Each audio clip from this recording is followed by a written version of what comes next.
So, good morning, good evening, afternoon, whatever happens to be when you're watching.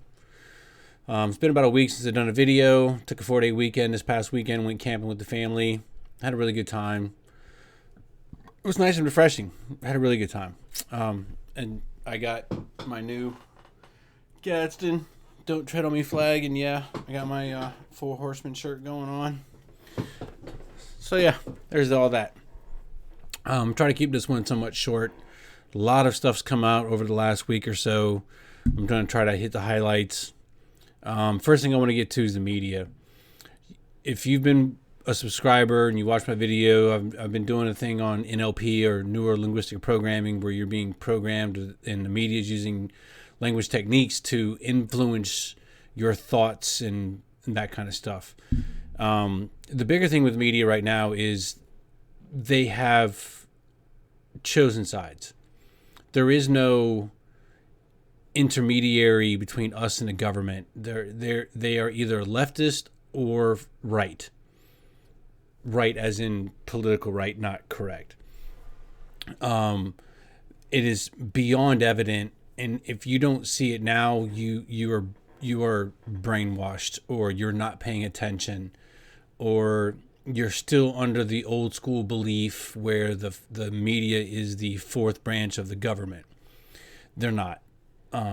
It's strictly propaganda at this point.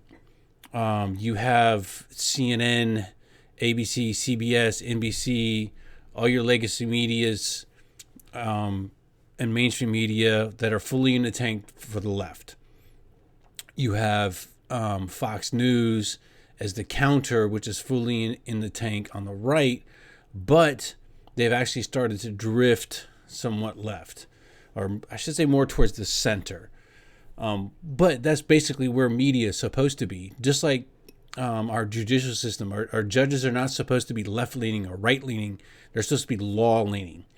The media is supposed to not be left-leaning or right-leaning. They're supposed to be truth-leaning. They're supposed to tell you the story, not a story. And that's kind of a quote, if you will, from Dan Bongino. But it's a very, very reticent statement. The media is not supposed to tell you why the man bit the dog, per se.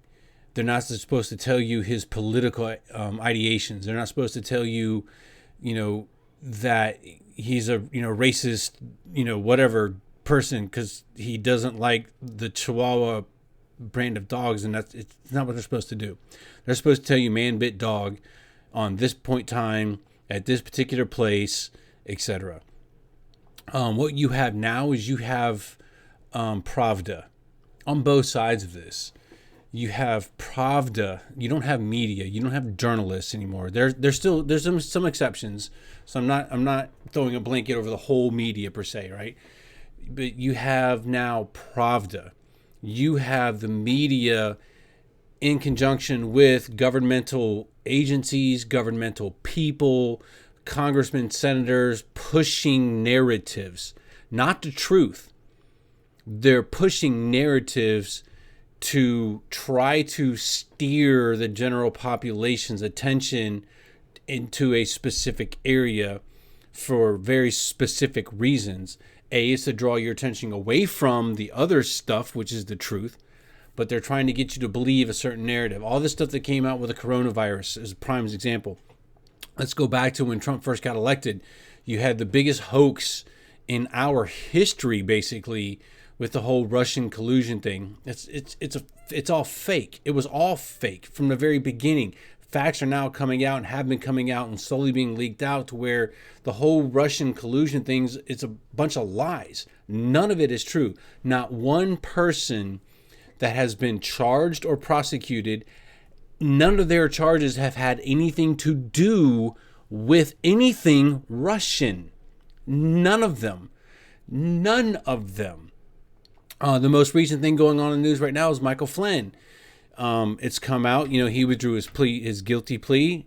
So there's a whole bunch of stuff going on around Michael Flynn. You get people that hate him. You get people that, think he's a patriot, right? There's no in between with this guy. So you have the media who push the narrative. He's a liar. He's a traitor. Even Judge Sullivan himself had called him a traitor at one point on the stand. He ended up having to apologize later, but still, out of the judge's mouth, he's a traitor. He pled guilty to lying to the FBI, not to collusion with the Russians, nothing along those lines. His charge was lying to the FBI. So he withdrew his plea, as most of you guys probably know. And now a bunch of stuff's coming out where a lot of materials withheld, which was part of the Brady Law, which the DOJ/FBI violated. You have all the stuff with Stroke and the other FBI agent that nobody can find right now, who altered FBI 302s. It was a coerced guilty plea. Van Grack, the lawyer who was also on the Mueller team, who also used to work for Mueller when Mueller was the director of FBI, came out and said, we're not going to, if you plead guilty, we won't go after your son. Now, his son has business dealings with Turkey. Nothing illegal about what his son is doing. There's no charges against his son, no investigation against his son. His son has legitimate business dealings with Turkey. But basically the deal was, if you don't cooperate, we're going to go after your son. This is what our FBI did to a 3-star sitting general, because he had, he knew where all the bodies were buried, right? And now you have the judge, you got the DOJ saying we don't want to prosecute. Everybody's trying to say, hey, this case just needs to go away. And now you got Judge Sullivan wanting amicus briefs, and he's opening it up to, for whatever reason, after he had already said, it's in writing, his own writing said he wasn't going to allow any amicus briefs when this thing first started. And now all of a sudden, when everybody's wanting to, the DOJ through the Attorney General wanting to drop the case, this is, everything was, the FBI was vindictive in what they did. They were incorrect. They potentially broke the law with what they did. But now the judge still wants to hold Michael Flynn as a political prisoner. And what's the media doing? The media is carrying their water. Well, most of the media, the other side of it being Fox News, is saying, hey, this is all a bunch of bullshit. Well, you have CNN, ABC, CBS, Mother Jones, Media Matters, and all these dumbass media, left-leaning media outlets saying, that he's a criminal. He's not a fucking criminal. He's not. There's no proof of this man's guilt of anything. And as a matter of fact, when Stroke and the other guy interviewed Flynn in January of 2017, they had the transcript of the calls he was on with the Russian ambassador. Now, as an incoming director of national intelligence, he had every right to be speaking to a foreign ambassador. That's part of his job. So anyway, they had the transcript. Nothing in that transcript violated any law. There's nothing that shows in the transcript of the call where he said anything about sanctions. They had the transcript of the call. But what they did is they set up a perjury trap for him. That's not how you invoke justice.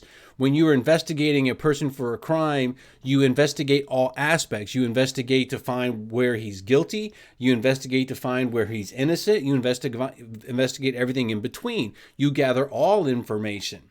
If the overwhelming evidence was he was not guilty, or he didn't do anything, or didn't commit any malfeasance or whatever, you don't prosecute. If everything you find says that he committed this crime, and there's nothing that you found that says that he didn't, there's no exculpatory information or anything along those lines, well, then you proceed with the prosecution. But in this case, there's nothing, no matter what you believe, no matter who you listen to, there is not one shred of evidence where Michael Flynn has been proven to be guilty of anything. But yet, here we are. And the media is pushing. The media is now they're going to do these amicus briefs. And what's going to happen from these amicus briefs that Judge Sullivan is now allowing is all 26 or 27 that he's allowing are all left-leaning. The prosecutors from the freaking Watergate thing are going to start doing amicus briefs. For what purpose? If the prosecution is dropping the charges, why is the judge allowing this to happen? The prosecution has gone through and said, look, the FBI fucked up. They made up bullshit. They withheld evidence. They violated the Brady Law. They lied to the judge. Van Grack had basically said, okay, I'm out. Once it came out with all the Brady material that was found, his previous law firm withheld information that they were obligated by law to produce. And all of a sudden it came out. Van Grack said, oh, I'm out. So then the DOJ does a review and goes through the attorney general, and they're like, yeah, Jensen said, look, this is a bunch of bullshit. The FBI did a whole bunch of stuff wrong. We need to drop these charges. Well, now all of a sudden Sullivan's doing what? He's politicating from the bench. He's not being, the Lady Justice, with the blindfold on, scales, sword, justice is blind. No, he's pulling the blindfold down, and he's not being judicial. He's being a politician. So anyway, our media has lied to us. They lied to us about the Russian hoax. Nobody has been charged. Nobody's been found guilty of anything related to colluding with Russians.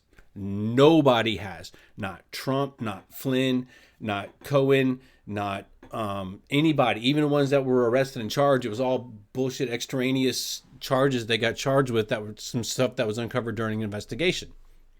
Okay, they did some bad shit, one of the tax evasion or whatever. Okay, fine, fuck it, prosecute them. But none of them have found guilty of Russian. And now you got this thing coming out with and I've said this before multiple times, this whole start of the Russian collusion was based off of the DNC email leaks. That's what started the whole thing. Everybody has foregone or even glossed over the information contained in those links. You got John Podesta's emails, you got Hillary's emails, you got Donna Brazil that was found to have given Hillary the questions prior to a debate. What's her name? Schultz basically had to step down from a chair as a DNC because of the information that was found in those emails, right? So just for you dumbasses that don't understand, the FBI, not one law enforcement, criminal investigatory service, nobody in a law enforcement capacity of the United States has looked at those DNC servers, inspected them, combed through them to see anything. It was all done by CrowdStrike. Who does CrowdStrike have ties to? Robert Mueller. They got ties to the Atlantic Council. If you don't know about the Atlantic Council, you need to go look them up.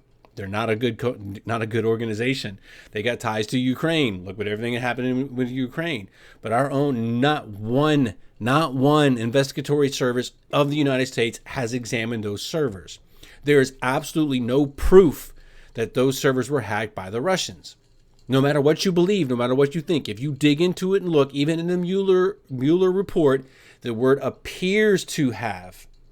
It's not conclusive. It's not concrete. It's not we have absolute certainty that the Russians hacked us. It just says appears. And as a matter of fact, there's been several, with the testimonies that were recently declassified, the 53 people that were interviewed, part of those things were one of them guys like basically the CrowdStrike guy. I can't remember his name, escapes me at the moment. But basically, he's like, it appears that the information was ready to be extracted, but we cannot show where it was actually extracted from the server. In Mueller's report, it says it appears such. There is nothing that says concrete 100% that those DNC servers were hacked by Russians. That's all a lie. And that's all the media pushed to you were lies, lies, lies. And then you move on to the whole Ukraine deal. That was all found to be a bunch of bullshit too. The media, CNN, legacy media, all them pushed and pushed and pushed. Russia, he's in cahoots with the Ukrainians. Now think about this just for a moment. For people who can think logically, Russia and Ukraine do not like each other. How can he be a Russian stooge and a Ukraine stooge at the same fucking time? How does that happen? He's playing both sides against the middle? No, he's not, because the Ukraine shit started when he was first elected. The whole shit with the Russian stuff started before he was actually elected. And everything about the Russian hoax, lie, has been proven to be a lie. Everything. Mueller's report shows it. I.G. Horowitz's report shows it. It's all a lie. All the FISA warrants were shown to be lies. Or the FISA warrants were predicated upon lies and presented to the judges as truthful.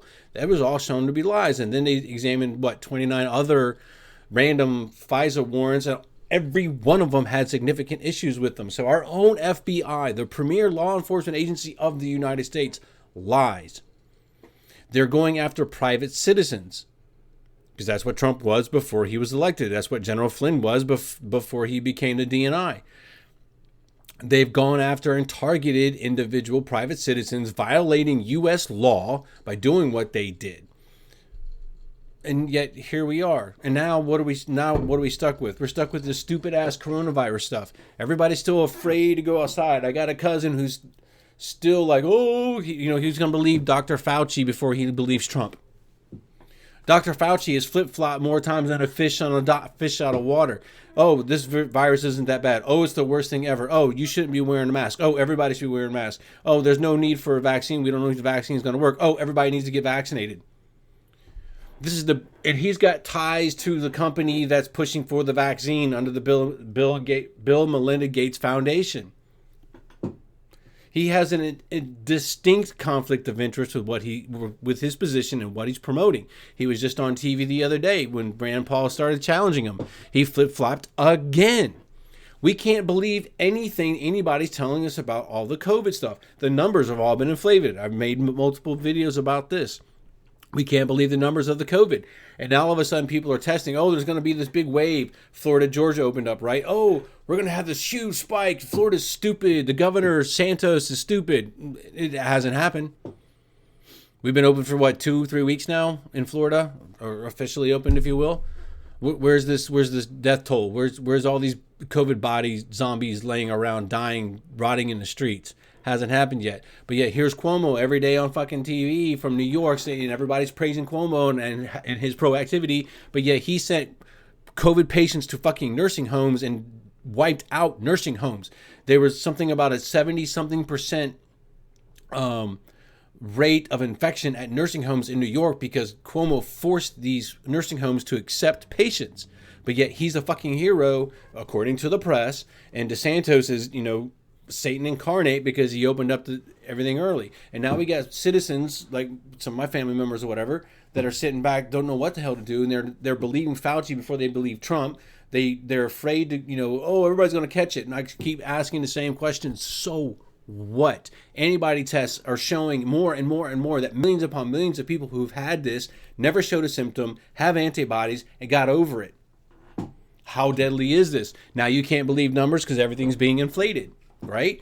You got 3,700 people from New York that were added even though there was no positive test. Now you got Democrats like Pelosi and the dumbass Schumer. Oh, we can't open up until these tests were done. When the original thing by the press and by the government was we need to shut everything down to keep to keep the peak, everything from peaking. Right? Well, we're a month beyond that, and we still have these blue states who now shift the goalpost to go. Oh no, testing. Think about it. Testing will never end. If you test today, you may be negative today. But if you come in contact, whatever, get the test and get in contact with somebody who has the coronavirus and catch it tomorrow.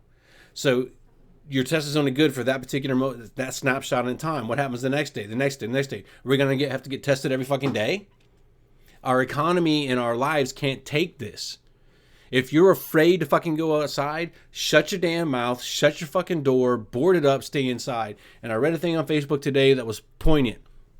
You fuckers that are scared to go outside, want everything to shut down, you still want to buy things off Amazon. You still expect to have power at your house. You still expect the grocery people to deliver foods to you. You still expect the grocery stores to have food on the shelves. That means the farmers and everything between a farm and the grocery store have to remain open in order for the silent majority of us have to go out and still work to provide those services for you. You still want doctors and nurses available when you fall down and hurt your ankle, but yet hospitals are going bankrupt. People are, nurses and doctors and staff are being laid off at hospitals across the country, but yet you still want everybody to stay home so you can feel safe.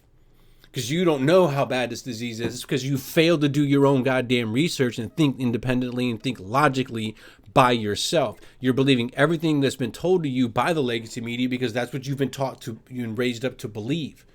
That paradigm has gone.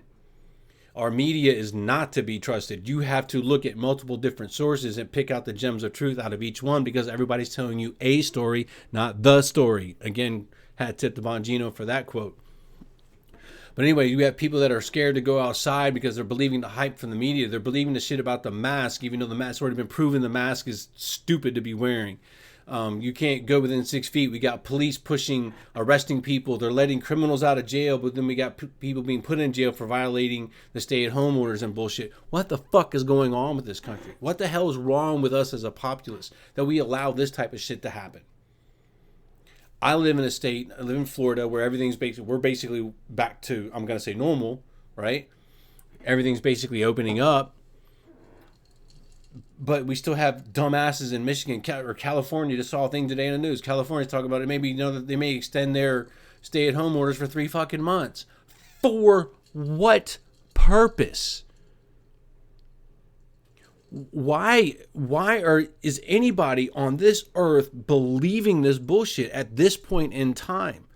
You can't trust the numbers produced by the CDC when it comes to contagion, death, recovery. Because you got people that died of cancer but then got listed as a COVID death.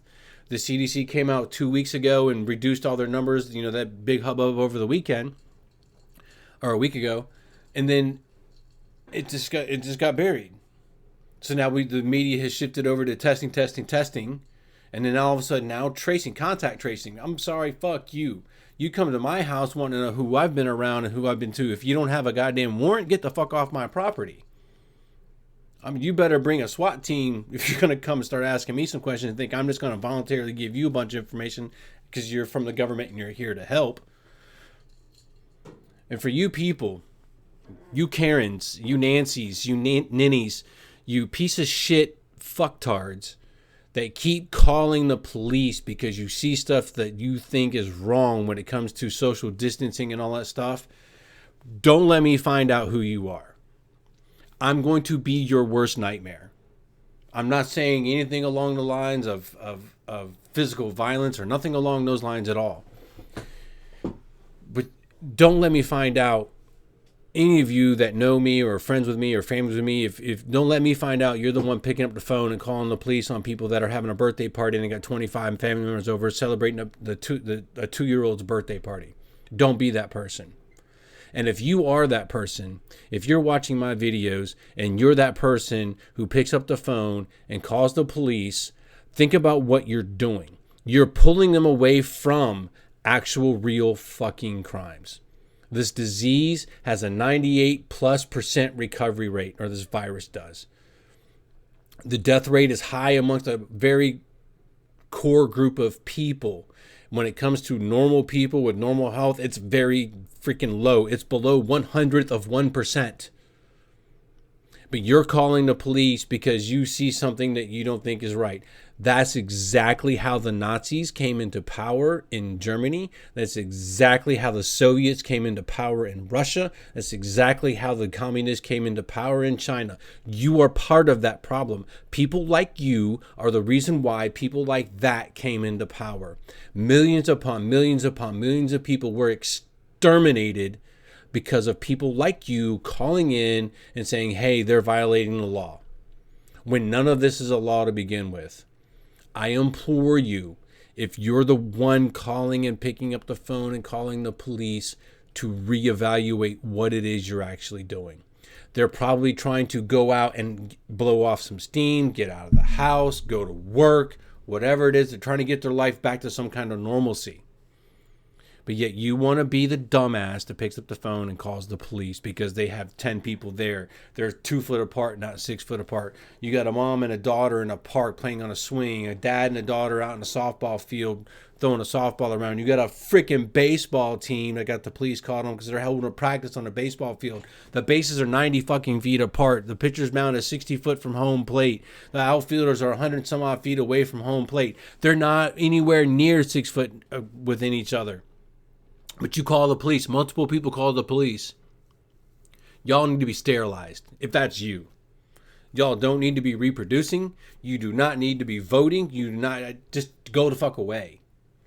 I don't want your tax money. I don't want you doing anything involved with our citizenship, with our country, with what goes on, what makes America, America, because you're definitely not it.